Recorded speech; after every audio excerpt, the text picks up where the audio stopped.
Look at this guy. He's like so excited to be doing a video with me. Oh my gosh. Oh my gosh. He almost licked me in the face. Tell everyone how old you are.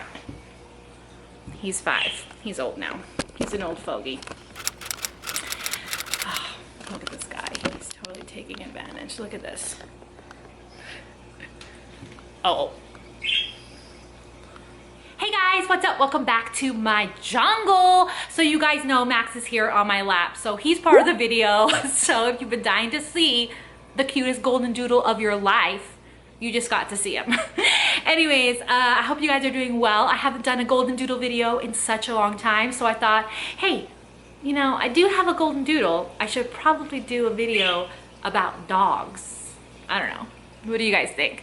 So you guys have been asking me non-stop. Probably some of my most asked questions besides golden doodle hair is, what are some rules that I have for my dog for him to be inside the house? I told you guys that he's an indoor dog, except for this couple summer months when I can actually have him outside. I really take advantage of that and let him roam around our back like deck area, because in the winter time it snows and he can never go outside. So in the summertime I definitely take advantage of that. And but for the most part, he's an indoor dog. He's indoor with us 24/7.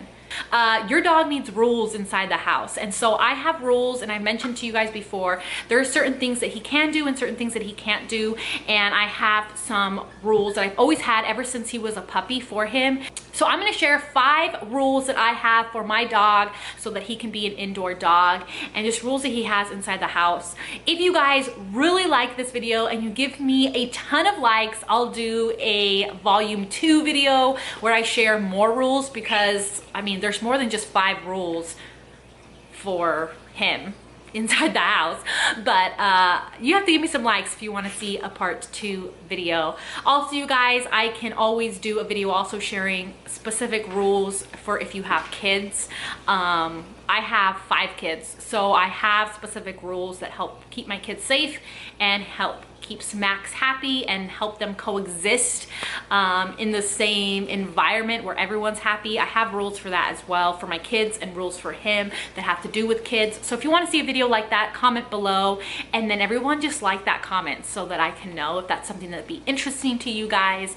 Let me know. All right, so if you're new, make sure you subscribe, make sure you hit that notification bell so you're notified of all my future videos. I have fish, snakes, bunny, bird, a dog. So just subscribe to my jungle. I upload every single Saturday, and let's just get started with the 5 rules. Rule number 1. Rule number 1 is something that a lot of you may disagree on, and that's totally cool. I mean, oh, really quick, my disclaimer, I'm not a dog trainer, I'm not a professional, I'm a pet owner, and I love my dog. I love Max, he's a golden doodle, and he's absolutely amazing, and I'm just sharing my experience here on my channel with my pets with you guys, and I vlog it and share it with you guys, and that's my disclaimer. So take it as it is. Rule number 1 is something that a lot of you may disagree, and some of you may agree. I don't let Max on any furniture. I don't let him on any furniture. He can't get on my bed. He can't get on the couch. This is a big one for us, even though Max doesn't shed because he is a golden doodle. I still don't let him on any furniture. That's people furniture. He can't even go on chairs. The only time that I have him on a chair is a wood chair, and that's when I'm filming here for YouTube. I'll put him up on a chair and he'll sit. But again, I call him up on the chair. He's never allowed to go on the couch, period. But if for some reason someone wanted him on the couch, he'd have to be called on the couch. Now, the reason for this rule is I find that it just really eliminates any dominance issues. It eliminates any possessive behaviors from him, because he never thinks, he knows that furniture isn't for him. Furniture is for people. And so there's never like a battle of this is his couch and he's guarding it, or people on the couch are his people and he's guarding them. There's never an issue like that, besides the fact that he's a golden doodle, obviously. So he's like the sweetest dog in the world that naturally doesn't have a lot of those behaviors. But we never have to worry about that issue of him feeling like he needs to guard the furniture or like it's his furniture, because he knows from the get-go, furniture's for people, it's not for him. And he gets in trouble if he tries to, which he's never has. Maybe when he was a puppy he tried to, but I mean, he knows the rules. We're pretty consistent with rules. So yeah, that's rule number 1. Rule number 2 kind of goes along with rule number 1, and it's something that I feel like I'm just really picky about. So it's something that a lot of you guys might not agree with, but he's not allowed on my rug. So I have this huge rug here in the living room, and he can't just go on the rug whenever he pleases. If we call him to the rug because we want him to come lay by us, like by our feet when we're watching a movie or something like that, and we're sitting on the couch, that's totally cool, but he can't just go on my rug without permission. When he was a puppy, it kind of eliminated him peeing on the rug when he was getting potty trained. It kind of eliminated that, and we kind of kept it that way because we felt like it was a lot cleaner, so that guests or kids or anyone that wanted to could lay and sprawl out on the rug and watch a movie. And A, it won't be stinky because the dog isn't constantly on the rug, and B, they don't have to worry that the dog's gonna come jump on them and like try to just take their space when they're on the rug, because the rug is, again, it's people furniture, it's for people, not for dogs. So he's allowed on the rug every once in a while, but it's not something that he can just go on there whenever he freaking pleases. Now I do have like carpet in this main floor, has wood floor, and I do have carpet like in our formal living room and in like the upstairs, and he can go on the carpet, but he definitely knows the difference between the carpet and the rug. And I'm telling you, dogs are smart, so if that's something that you're really like conscious about and you teach them that, they will learn that, and they can tell a difference between the different floorings. He can tell a difference between the tile and the wood. He can tell a difference between the rug and the carpet and the stairs, and he keeps to those rules. I specifically think that this rule is a really good idea if you have maybe like your bed that you don't want him on, but he used to like to be on the bed. Put a rug underneath your bed that extends out and teach them that, hey, you can't come on the rug, and that kind of prevents him from going on the rug and going on the bed. And same thing with like the crib or with kids. It just kind of makes everything just a lot safer, so he's not just like trampling over anybody that wants to sit on the floor or whatnot. And I'm really glad that I enforced that rule. And yeah. Rule number 3, he's not allowed to run in the house. He has to walk. He has to chill out and walk. There's not enough room for people to walk around the house and him to be running back and forth. Maybe when he was a puppy and I would let him play with the kids and they would run together up and down the hallway, it was okay, but he's a huge dog. He's like 50-60 pounds, so he's a big dog, and he's not allowed to run the house. Like if we're calling him out to go to the bathroom and he runs up the hallway, I get upset and he gets into trouble. Maybe I'll do a video later showing you guys how he gets into trouble. Basically, we just tell him like no, and we just show that we're not happy about what he did, and he pretty much gets it like this. So he knows he can't just run down the stairs. He can't just run around the house. That's a big no-no, and we definitely don't permit that. Number 4 is he's not allowed to bark in the house. I don't care if he barks like when we're sleeping, or like let's say I'm upstairs and someone comes to the door and he barks. I like that because it alerts me that someone's here. But when he was a puppy, he was never allowed to bark. I did not let him bark inside the house. If anyone rang the doorbell, I did not like it when he barked. And I definitely was something that I would have to teach him not to do, because then it becomes this thing where you can never stop it when they're adults. So I was definitely very, very, very cautious about him barking and him barking at people. Now, dogs are dogs, so you may think, hey, if you do this, they're never gonna bark. That's not true. Dogs are dogs. So like we have a huge crate in the garage that's meant to house like 2 dogs. Whenever we leave, we put him in his crate and we leave. Or let's say we just fed him and we're about to leave, so I'm getting kids in the car, I put him in his crate. If someone walks up to the house, if the mailman comes to the windows, he will bark because he's a dog. If anyone approaches the garage, he will bark because he's a dog.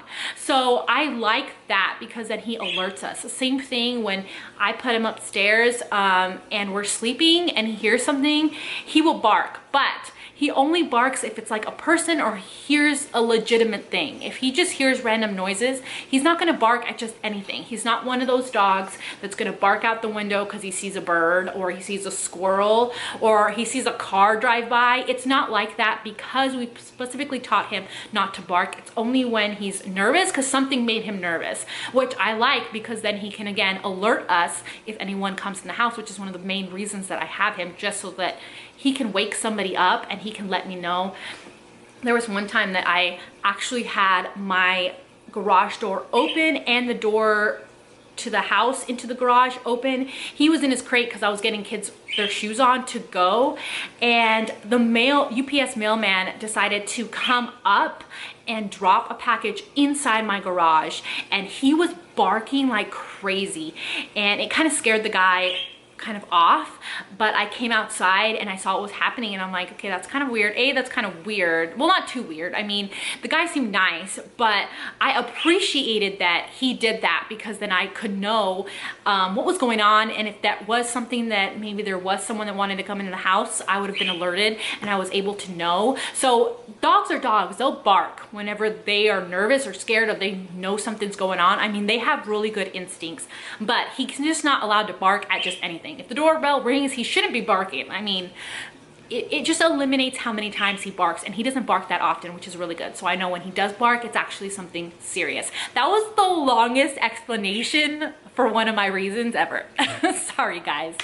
Okay, rule number, what rule are we on? No barking, furniture, rug, running, 5. Rule number 5, you guys. I feel like there's so many rules. You guys are gonna need a part 2. Hit that like button. Rule number 5 is that the stay. If I put him somewhere and tell him to stay, he needs to stay there. That is a huge rule that you need if you're gonna have a dog inside your house. Huge rule.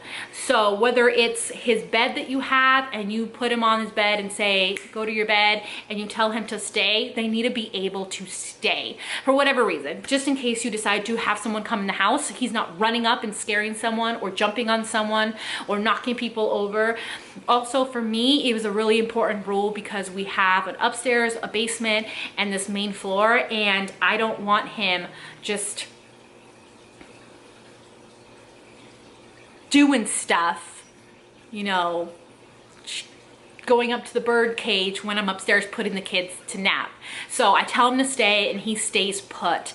So I can trust that he'll listen to that command, and he's actually really good at following it because I use it a lot and I would practice a lot when I was like, there's guests over, and I put him in his bed, on his bed, and say, stay there, so he's not bothering everybody. So it's definitely, I think, staying put where I put you and following that command is one of the most important rules I think that I have when he's inside the house. So I'm gonna give you guys an extra rule because I love you guys, and I feel like those 5 rules are really common rules. I don't know, tell me what you guys think below. Are they common? But I'll give you guys an extra rule because I feel like that was really common. One of my biggest rules, 100%, and some of you may agree and some of you may not agree, is he can't just go wherever he wants to go, whenever he wants to go there. He's not allowed to be in a room that we're not in. He's not. If I'm in the main floor, he can't just go down the basement by himself. Think about this, guys. Now, those of you that are like, oh, you just boss your dog around. I don't boss my dog around. I'm smart. Listen. Dogs are like toddlers. They really are. If your toddler is if everyone's watching a movie and your toddler goes into a separate room, what are the chances that they're going to that room so that they're not seen so they can do something naughty? Like, what are the chances that they're gonna do something naughty? I think there's like a 99% chance that they're gonna be naughty. Same thing with dogs. If everyone is in the living room, and these are social creatures, dogs are social creatures. So let's like rationale this, let's reason this out together, okay?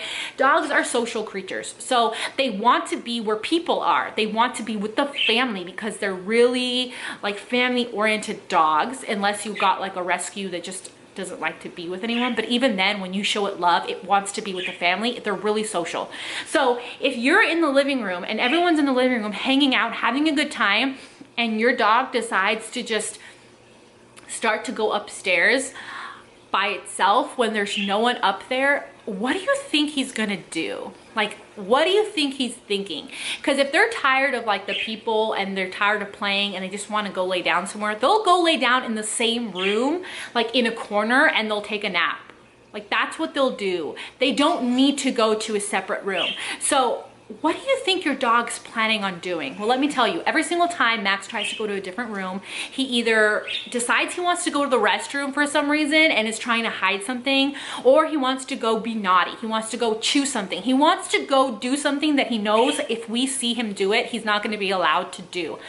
And even if that's not the original reason why he wants to go away from where everyone's at, that's what ends up happening. They end up just trying to figure out something to do in the room that's away from everybody, and 99% of the chance they're gonna end up doing something naughty. So I learned this when he was a puppy. Like, if they don't want to be in the same room as you, that's a red flag. Like, don't let them do that, because then that's when shoes get eaten up. That's when curtains get torn down. That's when dogs start getting on the couches when they're not supposed to. Once he breaks a rule one time, it's hard for him to get him to not do it again.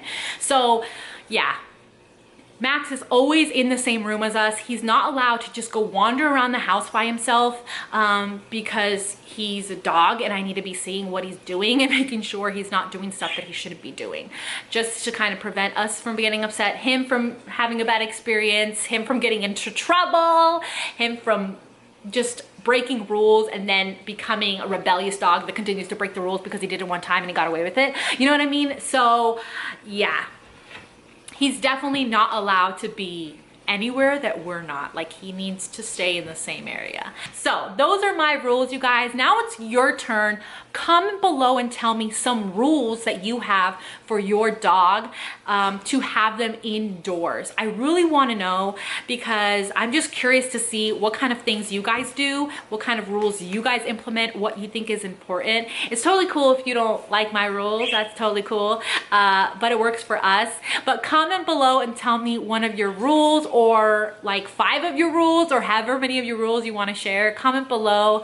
I hope you guys enjoyed this video. Give this video a big thumbs up so I can do a part 2, you guys. Don't forget to subscribe. I upload every single Saturday, so hit that subscribe button. And yeah, Max, do you want to come up here and say bye? Do you want to come say bye? See, he was here the whole time. You're a happy dog. All right. I love you guys, and I guess I'll see you guys next time. Bye.